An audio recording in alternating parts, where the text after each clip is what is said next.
nous tenons toujours à nous opposer à l'amphithéose. Mais je vous dis que nous, voici ce que je vous dis. J'ai toujours dit, lisez mes écrits, j'ai toujours dit ceci, que l'amphithéose, dans sa version initiale, est insoutenable.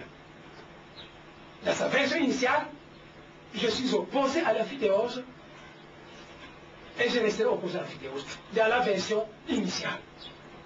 Mais j'avais toujours proposé une version corrigée. Ceux qui ont conçu l'amphithéose l'ont conçu d'une telle manière à défendre leurs intérêts seulement à eux.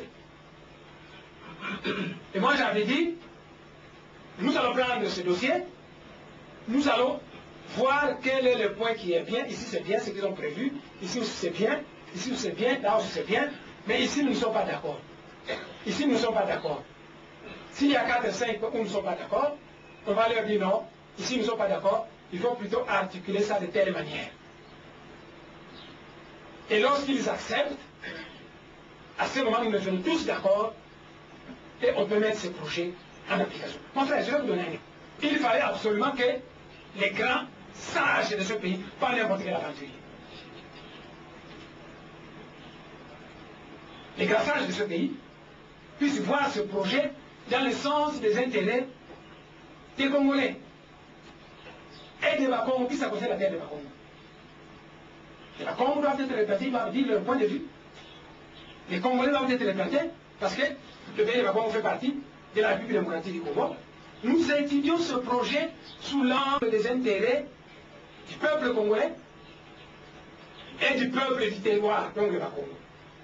Quand nous aurons étudié ce projet, nous aurons relevé les points obscurs, nous allons faire une proposition de modification de ce point obscur, on va le leur envoyer, ils vont envoyer une commission, ici au pays, c'est eux qui viendront ici, c'est eux qui environnent de terre, c'est eux qui viendront ici, Miguel, de la Futaise, ils viendront ici.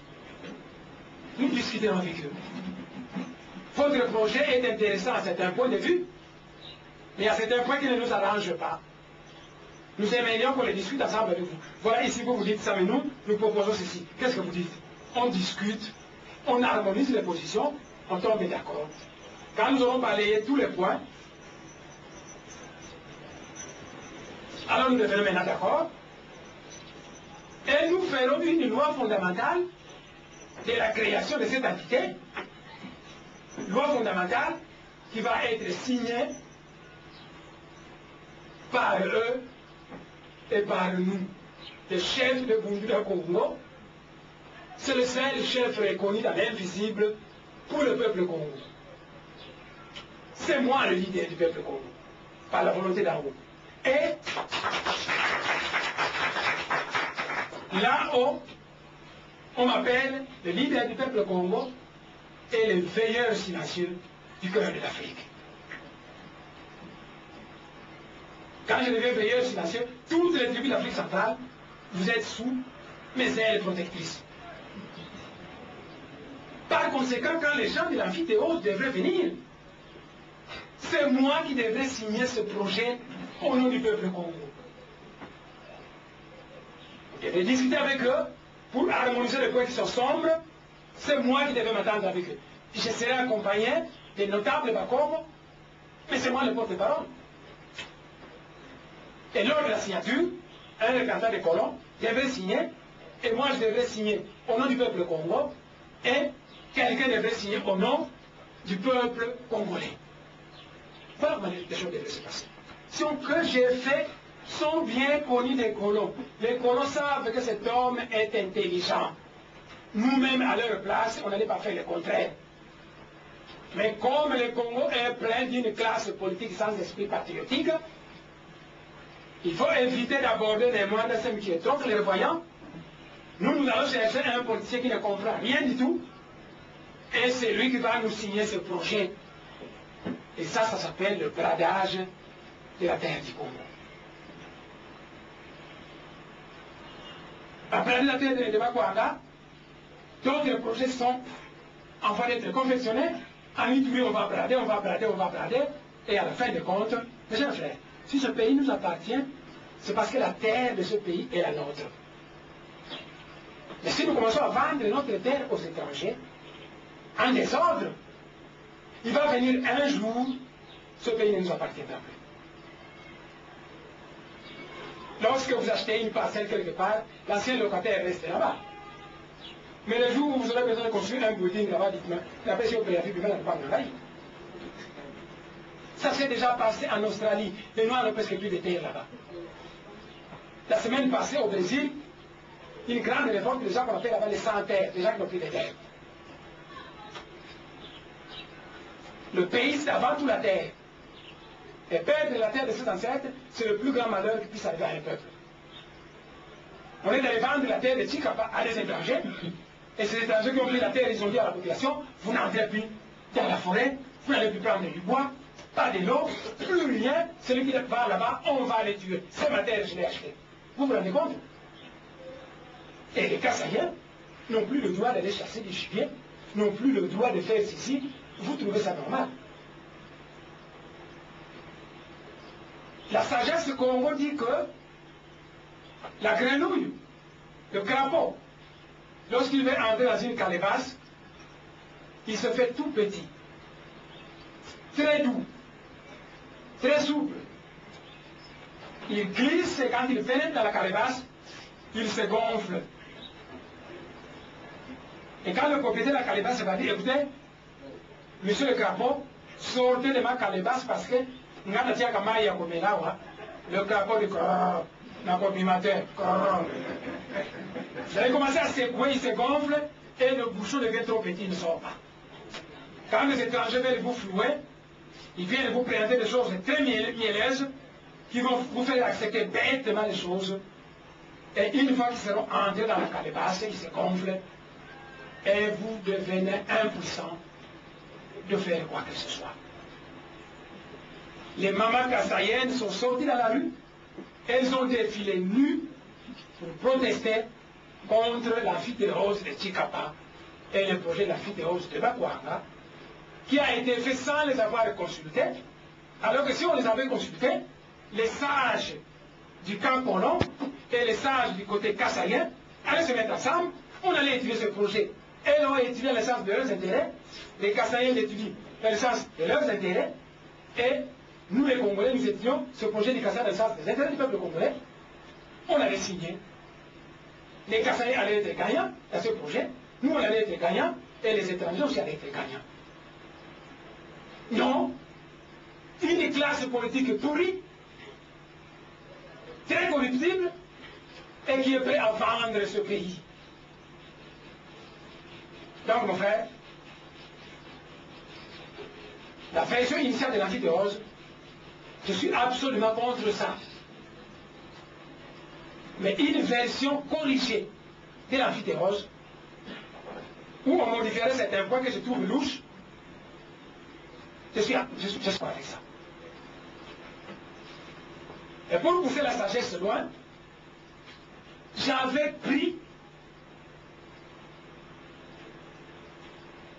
le projet de l'amphithéose. Et je le lis avec les yeux de la chair et du cœur.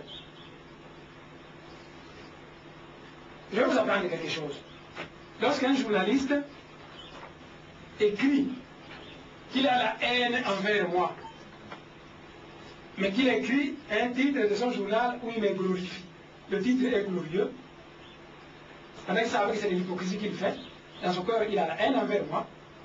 Moi quand je vais lire ce journal, tout homme normal, ce qui ne peut pas le faire de son temps normal, tout homme normal, quand il suffit d'ouvrir le cœur, quand vous lisez, alors les yeux ici lisent les phrases écrites à l'encre, mais les yeux du cœur lisent entre les lignes, les sous-entendus. Donc la motivation qu'a fait celui qui avait écrit. C'est ça le problème.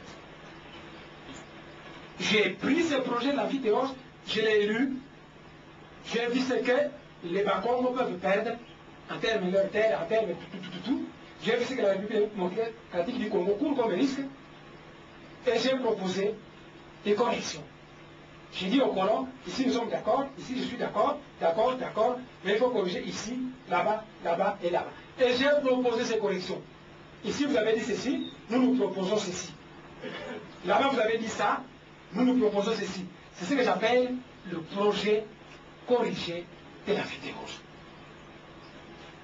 Donc la version initiale, c'est du néocolonialisme pur, le peuple congolais ne gagnera rien. Et là, je suis contre ça. Mais si les colons acceptent, comme on le fait dans tous les pays du monde, que quand vous allez chez autrui, préparez votre projet d'investissement, mais soumettez-les aux autochtones, pour qu'ils puissent dire leur point de vue là-dessus. S'ils le font et qu'on corrige, alors je deviendrai pour la feuille rouge. Corriger. Est-ce que vous avez compris? Je vous pose la question. Qui parle des événements qui sont passés sur la planète Terre depuis des millénaires d'années. Vous ne connaissez absolument rien. Et quand on vous envoie des êtres pour vous éclairer, le nerf, vous affichez un petit sourire ironique, digne des ignorants. Bon, Radio Okapi, présentez-vous. Qu'est-ce que vous prévoyez? Qu'est-ce que vous, responsables de l'Union, que vous prévoyez après avoir maintenant appelé la presse et dénoncé ce qui... ces complots, oui, du Bas-Congo. Parce que nous avons toujours des correspondants là-bas. Il y a des gens, des populations qui nous appellent et dire, comment on fait ceci, vous venez de le dire, Radio Okapi a fait ceci. Parce qu'on nous a appelés, nous sommes allés, on a envoyé notre envoyé qui à Matadi de venir sur le terrain et savoir ce qu'il y a aujourd'hui. Maintenant que vous avez dénoncé ces complots, qu'est-ce que vous comptez faire? Maman, votre question est très importante. Ce pays, non, j'ai une fois tous maman, mais je vous préviens, je commence par vous donner un conseil. Vous m'entendez? Il y a beaucoup de Congolais vicieux,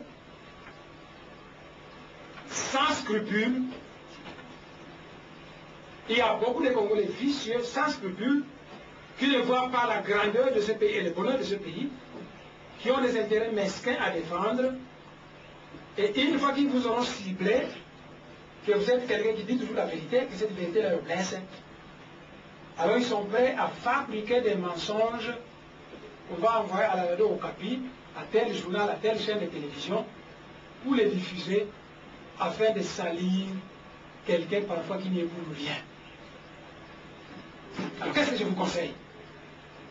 Chaque fois que vos correspondants qui peuvent être malhonnêtes ou qui sont manipulés par les corrupteurs vous envoient des informations qui concernent Bundula Congo, entrez en communication avec M. Bassanga Nandunga, c'est le chargé de la communication, il va vous donner son numéro de portable et vous allez lui dire, nos correspondants au Congo central nous ont dit ceci, quelle est votre version? Alors à ce moment, lui va vous donner notre version et vous aurez à balancer. À défaut, alors, à la radio Okapi, vous allez dire, notre correspondant dans le Bas-Congo nous a envoyé le message suivant. Et vous lisez ce qu'il vous a envoyé. Vous entendez? Vous lisez. Quand vous dites, mais une fois que nous sommes entrés en contact de ce message, nous avons tenté de contacter les responsables de Bundula Congo et voici la version des faits qu'ils nous ont donnés. Vous donnez aussi notre version. Et à ce moment, moi je pense qu'il y a des gens dans ce pays qui sont intelligents, qui sont sages, ils pourront balancer. Et en cas de contestation, nous demanderons une commission d'enquête qui descendra sur le lieu pour aller voir quelle est la version qui est juste, celle de Bundula Congo ou celle de vos correspondants. Parce qu'il fait. Je suis à Kinshasa, on vous envoie des informations tendancieuses, au lieu de venir puiser à la source, vous préférez vous précipiter à diffuser des informations qui sont erronées, qui peuvent faire du grabuge, vous diffusez ça, ça jette le pétrole au feu, et voilà des maisons consumées à cause d'une information erronée qu'on vous a envoyée et que vous avez diffusée précipitamment. Est-ce que vous êtes satisfait de moi? Toute information qu'on vous envoie, c'est une version des uns. Consultez les services de Bundula Congo qui vont vous donner notre version et après vous allez comparer et pouvoir tirer votre jeu de l'épingle. Vous n'êtes pas des robots. Vous avez une intelligence, vous avez un cœur qui est capable d'apprécier et de comprendre. que cette réponse satisfait les gens. Oui. Qu'est-ce que vous prévoyez après ces points de presse? Ça continue. Bon. Oui, cette intoxication-là des adeptes du Bouddha Congo, dire que le bas Congo appartient au bas Congo. Ça, c'est ce qu'on vous reproche. Alors après, c'est quoi? Qu'est-ce que vous prévoyez? Parce qu'il faudrait, je ne sais pas, une sensibilisation, ça continue tout. Que Jésus est né en Israël, mais ce qu'il a promis concerner le monde entier, c'est que je prends le doigt et doit toucher toutes les provinces de ce pays. Mais depuis que j'avais commencé, on ne m'a jamais donné de moyens. Les moyens financiers, on les donne à des gens là, incapables de produire des livres comme ça. Hein? Comment? C'est moi qui ai écrit ça. Vous voyez? Connaissez-vous une seule église dans ce pays qui a écrit un livre sacré de celui-ci, comme celui-ci? En dehors de ça, j'ai écrit 230 brochures, et c'est dimanche 230. Vous tentez de lever l'Afrique centrale. Mon message doit toucher toutes les régions de l'Afrique centrale. Mais ça demande des moyens financiers. On lance une campagne de sensibilisation, mais ça demande beaucoup de moyens financiers. L'argent du pays est pris en otage entre les mains qui cherchent à cochonner le pays. Ceux qui font du travail sérieux ne sont pas aidés. Mais qu'est-ce que je voulais vous dire, maman?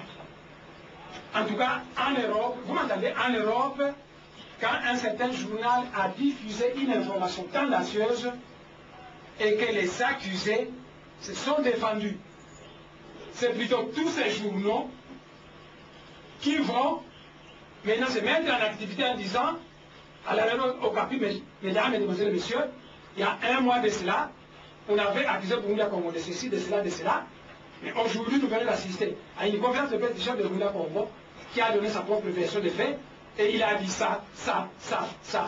À ce moment-là, la radio Okapi, qui a participé à l'intoxication, va participer à la désintoxication. Et tous ces journaux qui sont ici, qui ont intoxiqué forcément la population, armés de la vérité que je viens de démontrer ici, vont maintenant dire, on nous avait donné une version tendancieuse. Mais en contact avec les services de Bouddha Congo, on vient de nous donner telle version. Chacun de ces journaux qui a écrit des articles tendancieux doit maintenant désintoxiquer. Alors le travail de désintoxication deviendra très facile. Mais maman, si vous, à la radio Okapi, vous continuez à s'aimer la zizanie, si les autres journaux, ayant compris la vérité, ils continuent à écrire leurs bêtises, nous allons tirer une seule conclusion. Vous êtes tous contre les Bakongo, vous connaissez la fausseté, mais vous préférez continuer à cultiver l'injustice. Pour nous, vous êtes tous contre les Bakongo. Et à ce moment-là, le peuple congo sera obligé de faire recours à son droit à l'autodétermination en demandant un référendum d'autodétermination à l'ONU pour que le Congo central puisse devenir indépendant. Mais c'est Kyungu l'a dit, moi je le proclame aujourd'hui, si vous n'aimez pas le Bakongo et que vous persistez avec l'intoxication, pour nous c'est simple, ce sera l'indépendance de Moussa. Ce qui avait intoxiqué la population, c'est vous qui devez participer à la désintoxication. Mais prétendre qu'on continue à envoyer... Non, c'est de la mauvaise foi. C'est maintenant diffuser la vérité afin de désintoxiquer la population. Parce que l'intoxication qu'on a diffusée va tenter à dresser le nom originaire contre les Bakongo injustement. À ce moment, les Bakongo vont se sentir non aimés, mais si vous ne nous aimez pas, mais vous avez voté. Si vous ne nous aimez pas, alors rentrez chez vous, nous laisserons chez nous, et nous allons créer notre république du Congo central, comme Kyungu l'a dit au Katanga. C'est simple. On a sorti ta réponse. Ce n'est pas ma question, mais je peux faire plaisir. Okay. Je m'aimerais proposer ceci à l'avenir. Hein? Lorsque une telle situation se produise dans le Bas-Congo ou ailleurs, quand vous dépêchez une délégation, que cette délégation aussi fasse un effort. Parce que l'information a été diffusée, comme l'a dit la console, par la radio Okapi, peut-être relayée par d'autres journaux. Que cette délégation fasse aussi l'effort lorsqu'elle arrive sur le lieu. Avant de faire rapport, avant de vous faire rapport, parce que vous qui l'avez dépêché là-bas, avant de vous faire rapport, immédiatement, aussitôt arrivé sur le lieu, qu'elle fasse une contre-information. Ma candidature, les uns ont dit à la présidence de la République, d'autres ont dit à la présidence provinciale. Un jour, je causais avec Willy Kaligrad, et il me dit, chef, mais toute cette sagesse que vous avez là, vous la gardez pour vous-même. Et en tout cas, le pays est en train de couler.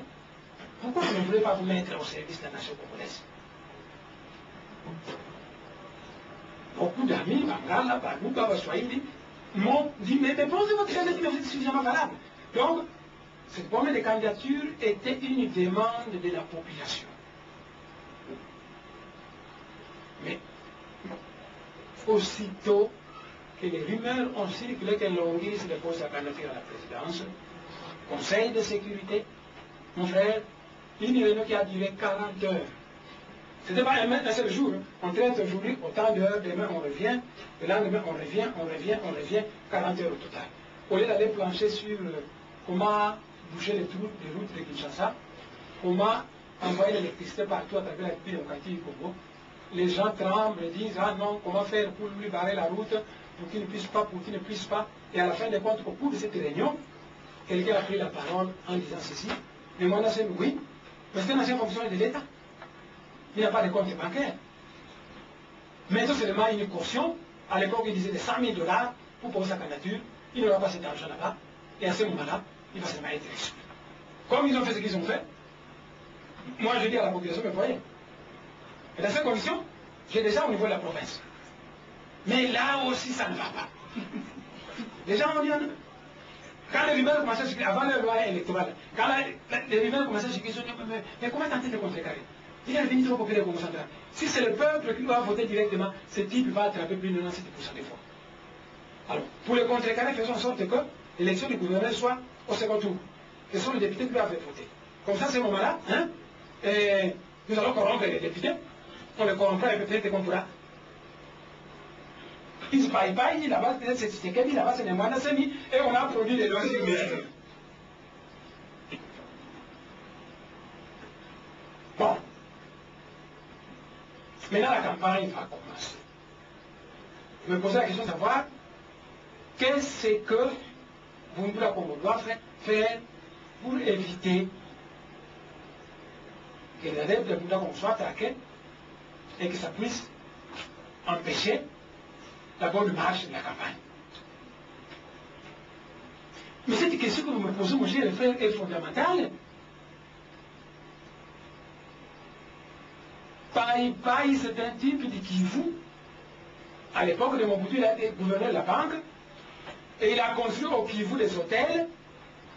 Il n'y a pas longtemps, on l'a interdit d'aller afficher ses photos, même dans son hôtel. C'est un Andé. J'ai des amis Nandais, des Kangenetti et autres, avec qui j'ai travaillé dans les différents services. 50 amis Nandais, Katondo, Kangenetti et ainsi de suite. Pendant que les autres sillons le pays qui ont commencé leur campagne, ils disent à certains, la campagne n'a pas encore commencé, vous ne devez pas commencer.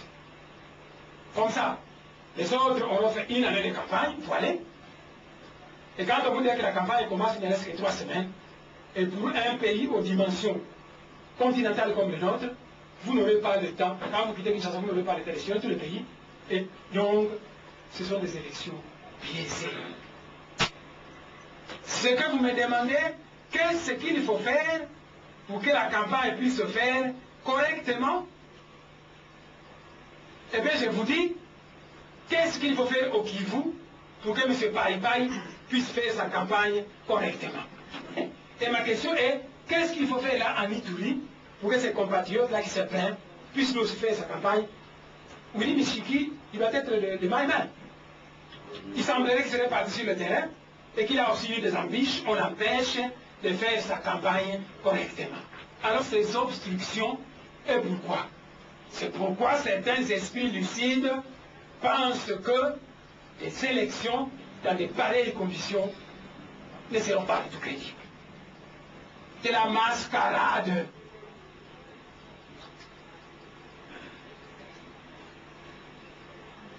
Les accords de Pretoria avaient prévu un certain ensemble de tâches à accomplir pendant la transition pour que les élections puissent être crédibles. Certaines tâches ont été accomplies, d'autres n'ont pas été accomplies. Ainsi, les sujets à traiter au mini-dialogue sont les suivants. 1. Quelles sont les tâches prévues aux accords de Pretoria qui n'ont pas été accomplies? Deuxièmement, l'accomplissement de ces tâches non accomplies demande combien de temps pour que les élections puissent être crédibles.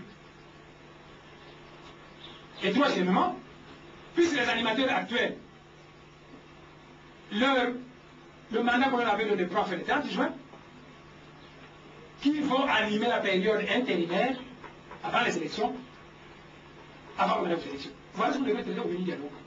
Les tâches prévues à Pretoria, qu'est-ce qui a été fait, qu'est-ce qui n'a pas été fait. Ce qui n'a pas été fait pour le faire, il faut combien de temps? Et une deux possibilités, quand nous arriverons, qui vont animer. Un, soit qu'on dit que les actuels animateurs quittent, et on met une formule qui permet à d'autres d'animer ces institutions, ou alors on dit, écoutez, nous allons prendre les actuels animateurs, une partie des animateurs actuels vont rester, on prendra ceux qui sont à l'extérieur, on va aussi les incorporer pour gérer cette période transitoire, où on va rectifier toutes les petites erreurs qui font que les uns sont favorisés, les autres sont défavorisés. Ce n'est pas que nous irons les élections.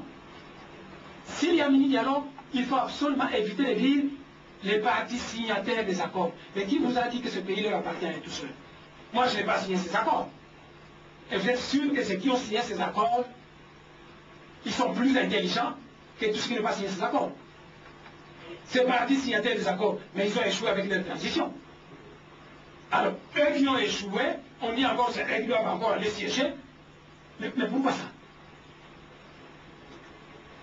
La représentation au mini-dialogue peut se simplifier de deux manières différentes.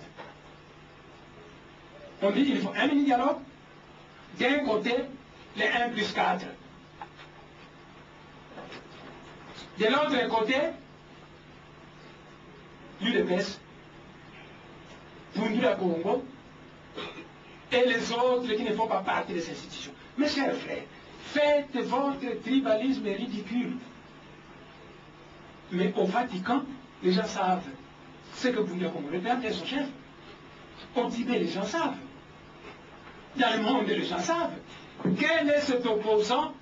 Depuis que la transition a commencé, chaque semaine, le chef de Bundula Congo émet un point de vue digne de l'opposition pour tenter de rectifier le processus.